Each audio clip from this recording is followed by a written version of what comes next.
Everyone, welcome back to my channel. आप देख रहे हैं कि आर स्टडी क्लासेस। आज की इस वीडियो में हम पढ़ने वाले हैं क्लास 8 की भारत की खोज का चैप्टर 2 तलाश। चलिए शुरू करते हैं। यहाँ पर भारत के अतीत की झांकी सबसे पहले हम पढ़ेंगे।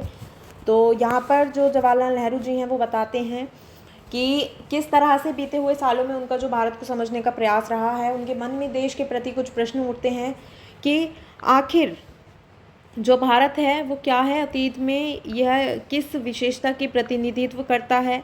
ठीक है, अपनी प्राचीन शक्ति को उसने कैसे खो दिया, इसने शक्ति को पूरा कैसे खो दिया है। विशाल जनसंख्या का बसेरा होने के अलावा क्या आज उसके पास ऐसा कुछ है जो जानदार कहा जा सके, आधुनिक विश्व से उसका तालमेल किस रूप में बैठता है।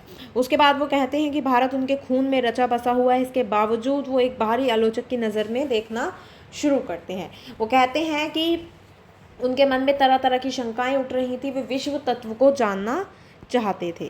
उसके बाद वो बताते हैं कि वो भारत के उत्तर पश्चिम में स्थित सिंधु घाटी में मोहनजोदड़ो के एक टीले पर खड़े हैं। उनके चारों तरफ प्राचीन नगर के घर और गलियां बिखरी थी, जिसका समय 5000 वर्ष पहले बताया जाता है, और साथ ही ये भी कहा जाता है कि प्राचीन और पूर्ण विकसित सभ्यता थी। उनके मन में एक प्रश्न उठता है कि इनके स्थायी यानी कि इनके जो इसके स्थायी रूप से टिके रहने का कारण है ठेठ भारतीयपन, और यही आधुनिक भारतीय सभ्यता का आधार है।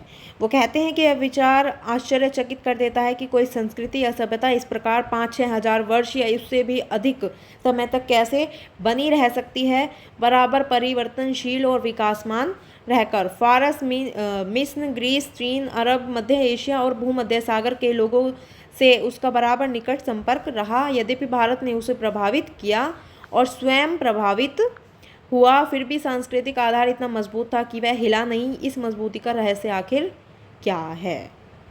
इस तरह से उनके मन में कुछ सवाल उठते हैं। उसके बाद वो कहते हैं कि भारतीय इतिहास और उसके विशाल प्राचीन साहित्य को उन्होंने पढ़ा। ठीक है, जिससे वो बहुत ज़्यादा प्रभावित हुए। उन्होंने चीन और पश्चिम एशिया से आए पराक्रमी यात्रियों की दास्तां को पढ़ा और समझा।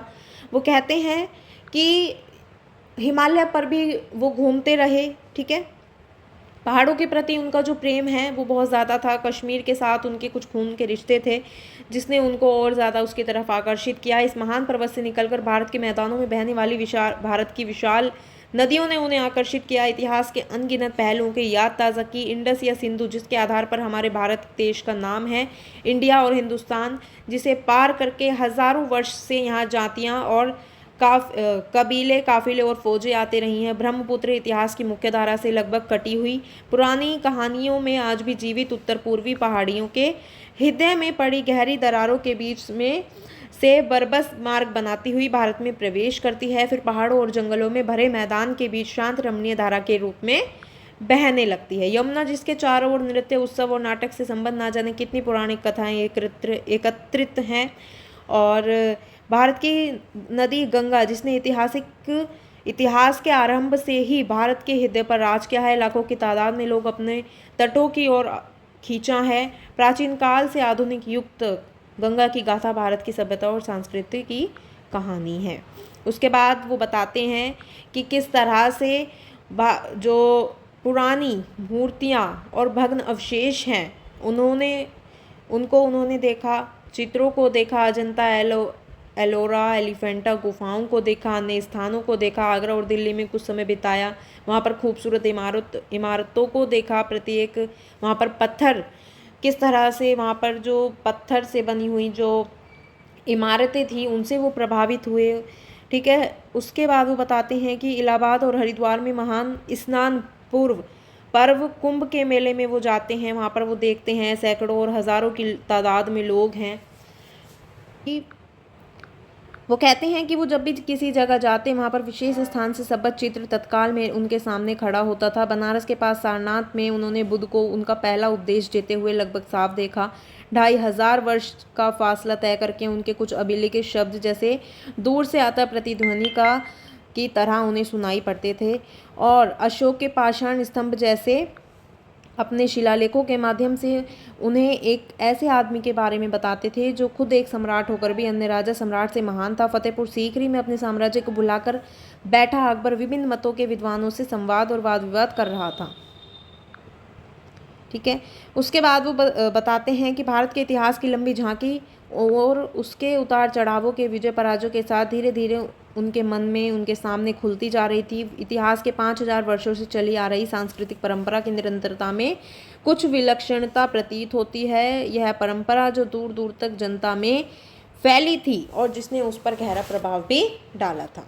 उसके बाद आती है भारत की शक्ति और सीमा। भारत की शक्ति के स्रोतों और नाश के कारणों की जो खोज है वो लंबी और उलझी हुई है। नई तकनीकों और जो नई तकनीकें हैं उन्होंने पश्चिम देशों को सैनिक बल दिया है, उनके लिए अपना विस्तार करके पूर्व पर अधिकार करना आसान हो गया है। पुराने समय में भारत में मानसिक सजगता और तकनीकी कौशल की कमी नहीं थी, किंतु बाद में सदियों में गिरावट आने लगी। वो बताते हैं कि ऐसा क्यों हुआ। इस गुत्थी को सुलझाना ज़्यादा मुश्किल है क्योंकि पुराने समय में भारत में मानसिक सजगता और तकनीकी कौशल की कमी नहीं थी, लेकिन बाद में इसमें गिरावट आने लगी। और ये जो है जहाँ पर कामयाबी के साथ विद्रोही विचार पद्धति ने प्रकृति और ब्रह्मांड के रहस्य को भेदने का प्रयास किया था, वहाँ शब्द आडंबर से लैस बहिष्कार उसकी जगह लेता हुआ दिखाई देने लगता है। वो कहते हैं कि भव्य कला और मूर्ति निर्माण का स्थान जटिल पच्चीकारी वाला सावधानी से की गई नक्काशी करने लगी और इस हालात में भारत का हासिल होने लगा, किंतु यह स्थिति का पूरा और पूर्ण सही सर्वेक्षण नहीं है। एक युग के अंत पर नई चीज़ों का निर्माण होता रहता है, समय समय पर पुनर्जागरण की दौर आते रहते हैं और यहाँ पर एक युग का अंत और उसके जो ध्वंस अवशेष हैं उन पर किसी नई चीज़ का निर्माण होता है और इस तरह से क्रमभंग नहीं हुआ, भारत में भी निरंतरता बनी रही। इसके बाद आती है भारत की तलाश। लेखक ने भारत की समझ के लिए पुस्तकों, प्राचीन स्मारकों, विगत सांस्कृतिक उपलब्धियों का अध्ययन किया, लेकिन उससे उसे संतोष नहीं हुआ। लेखक मध्य वर्ग व अपने जैसे लोगों का प्रशंसक नहीं था। मध्य वर्ग खुद तरक्की करना चाहता था। अंग्रेजी शासन के ढांचे में ऐसा न कर पाने के कारण इस वर्ग में विद्रोही की भावना पनपी। नई ताकतों ने सिर उठाया और हमें ग्रामीण जनता की ओर ले गई। पहली बार एक नया और दूसरे ढंग का भारत उन युवा बुद्धिजीवियों के सामने आया जो उसके अस्तित्व को लगभग भूल ही गए थे। कुछ लोग ग्रामीण समुदाय से पहले परिचित थे, इसलिए उन्हें कोई नया उत्तेजक अनुभव नहीं हुआ। ठीक है, भारत की ग्रामीण जनता में ऐसा कुछ था जिसके परिभाषित करना कठिन है, लेकिन आम जनता की अवधारणा को काल्पनिक नहीं बनाना चाहता। उसके लिए भारत के जो लोग हैं उनकी सारी विविधता के साथ अस्तित्व हैं, लेकिन लेखक ने जितनी उम्मीदें की थी उससे कहीं अधिक पाया और भारत के लोगों में एक प्रकार की दृढ़ता और अंत शक्ति है जिसका कारण भारत की प्राचीन सांस्कृतिक परंपरा है। बहुत कुछ समाप्त हो जाने के उपरांत भी बहुत कुछ ऐसा है जो सार्थक है। इसके साथ काफ़ी कुछ निरर्थक और अनिष्टकर भी है। उसके बाद आता है भारत माता। नेहरू जी जो हैं वो अक्सर सभाओं में लोगों से भारत के स्वरूप के बारे में चर्चा करते थे। ठीक है, भारत के नाम पर ये जो नाम पड़ा आधारित प्राचीन सांस्कृतिक नाम है। मैंने शहरों में ऐसा कम किया क्योंकि वहाँ के श्रोता जो हैं अपेक्षाकृत आधुनिक थे। लोग दमदार भाषण की अपेक्षा करते थे। सीमित नज़रिए वाले किसानों को उन्होंने महान देश की वावत बताया जिसकी मुक्ति के लिए हम संघर्ष कर रहे हैं। और ऐसा करने पर उन्होंने बताया कि अपनी यात्राओं में किसानों की विविध समस्याओं, गरीबी, कर्ज, निहित स्वार्थ, जमींदार महाजन, भारी लगान, पुलिस अत्याचार पर उन्होंने चर्चा की। उन्होंने लोगों को अखंड भारत के बारे में सोचने के लिए कहा। यहाँ के लोगों को प्राचीन महाकाव्यों, दंत कथाओं की पूरी जानकारी थी और जो लोग हैं वो भारत माता की जय के नारे लगाते थे।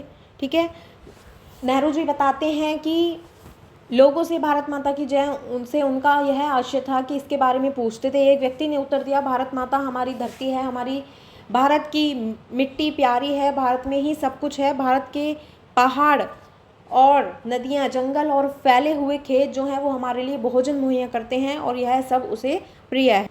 भारत माता की जय, जनार्दन की जय। लेखक ने उनसे कहा कि तुम भारत माता के हिस्से हो, एक तरह से खुद ही भारत माता की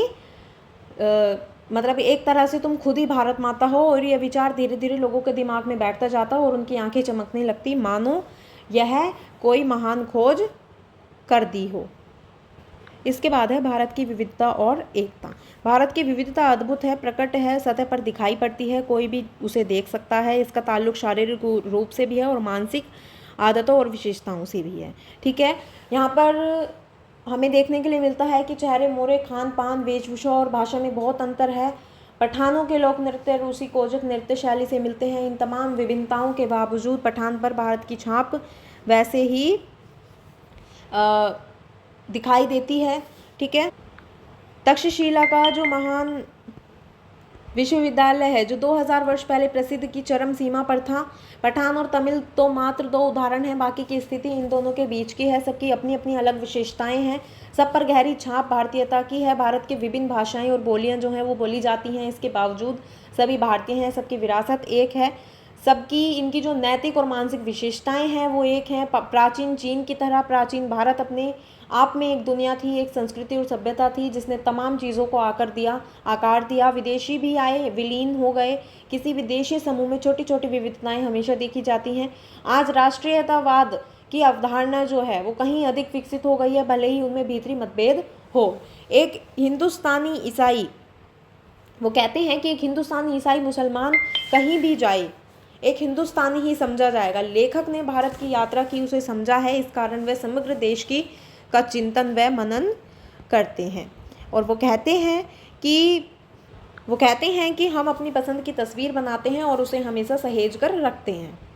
इसके बाद है जन संस्कृति। लेखक जनता में गतिशील जीवन नाटक देखते हैं और हर जगह एक सांस्कृतिक पृष्ठभूमि है जिसका जनता पर गहरा प्रभाव है। यहाँ पर दर्शन, परंपरा, इतिहास, मिथक, पुरा कथाओं का मेल है। भारत के प्राचीन महाकाव्य रामायण और महाभारत जनता के बीच प्रसिद्ध थे और अभी भी हैं। उसके बाद वो कहते हैं कि नेहरू जी ऐसी कहानी का उल्लेख करते हैं जिससे कोई नैतिक उपदेश निकलता है। उनके मन में लिखित इतिहास और कथाओं तथ्यों का भंडार था। ठीक है, गांव के रास्ते से निकलते हुए लेखक की नज़र जब सुंदर स्त्री या पुरुष पर पड़ती थी तो वे विस्मय मुग्ध हो जाते थे।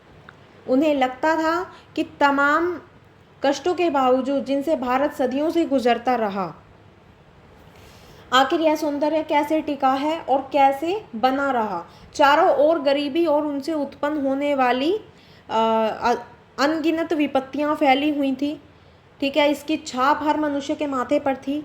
सामाजिक विकृति से तरह तरह के भ्रष्टाचार उत्पन्न हुए थे, अभाव और सुरक्षा की भावना पैदा थी। इस सब के बावजूद नम्रता और भलमनसाहत लोगों में मौजूद थी जो हजारों वर्षों की सांस्कृतिक विरासत की देन थी।